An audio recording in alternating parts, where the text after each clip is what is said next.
Good morning and welcome to my garden. But this fall of the year, a lot of us will kind of give up on our gardens, and that's really not.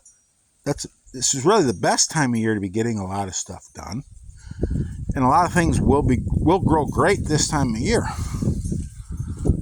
So by giving up on it, we really are missing out. Here we can start with. We see here. This is a Napa type cabbage, it's a smaller headed type. It gets a real tall head, and it's making head. This will be a smaller one. We have some choy there behind it.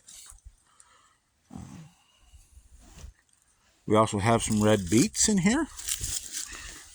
These were planted earlier. You see them beets right there. We have put some strawberries in here as well. This will be a strawberry bed for next year. These are senators. That's a great time to plant our strawberries in the fall. If we have runner plants that we can dig up and move, really wonderful. We'll get that bed going, get a chance to root down and be established over winter, and give us strawberries in the, get a nice strawberry bed going. These beets will be gone, the cabbages will be gone, the strawberries can have this bed come spring. These mallows, they're doing well. We have some plum seedlings to move yet. Over here we have Swiss chard. Can you ask for prettier Swiss chard than this? And this is actually self-seeded. We had Swiss chard here and it went to seed.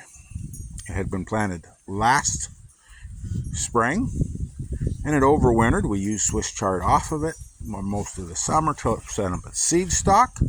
We harvested seed, and some seed gets dropped, of course, and it came up.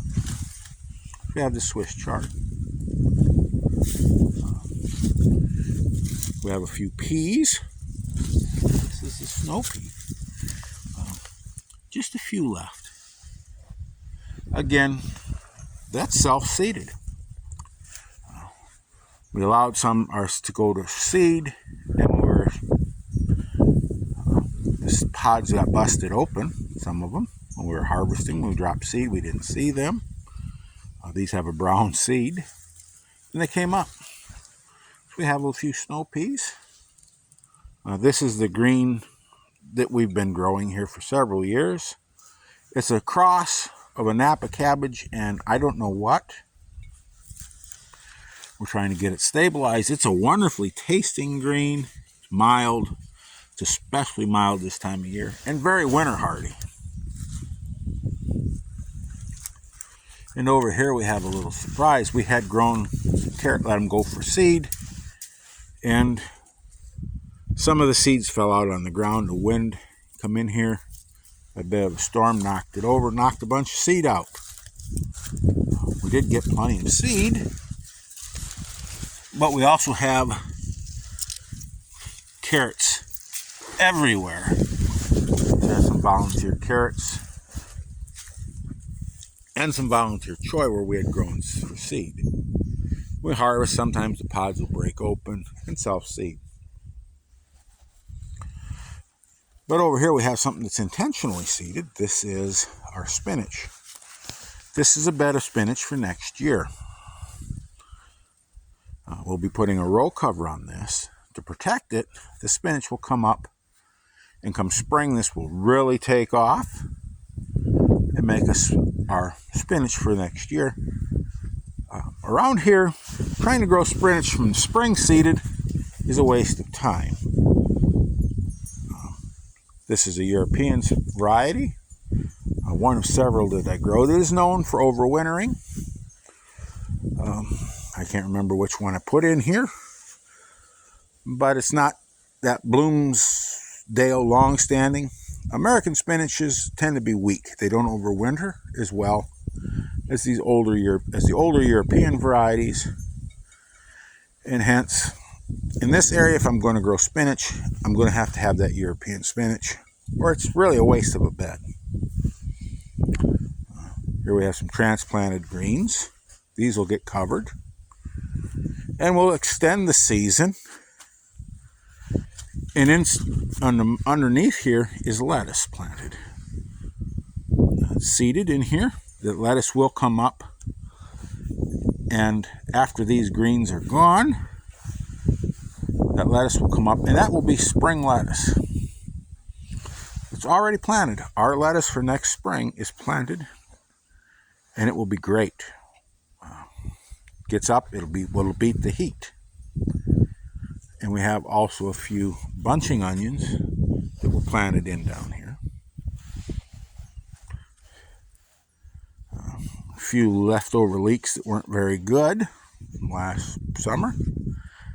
The leeks were fine, we just have the scrap odds and ends left.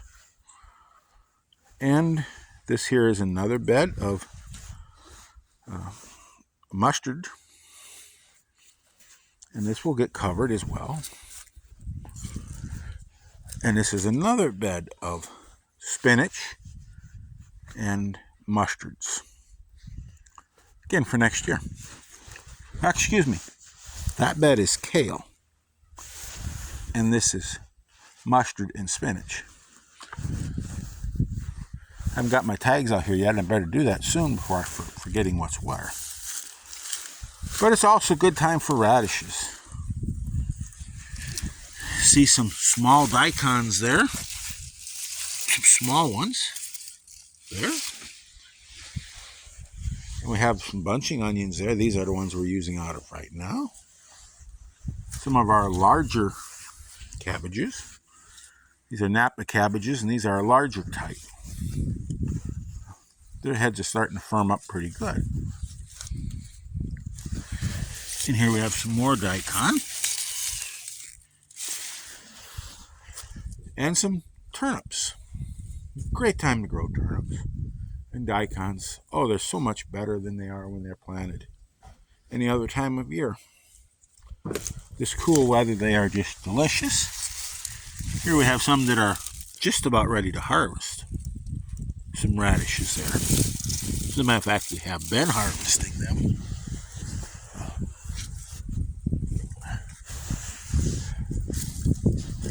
And up here we have our wheat. This is actually the second planting of time we've planted wheat. The first time the soil was way too dry.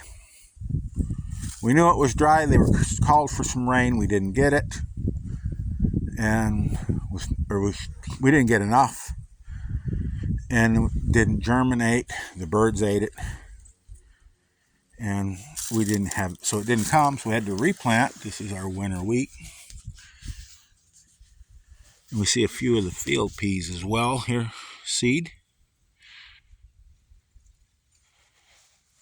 That work to the top.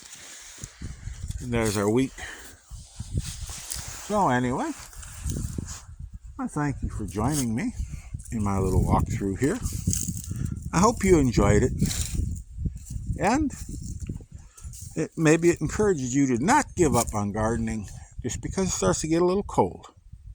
So with that, I want to wish you all a wonderful day. Go out there and get your hands dirty. Have some fun. Try something new. And above all, keep growing.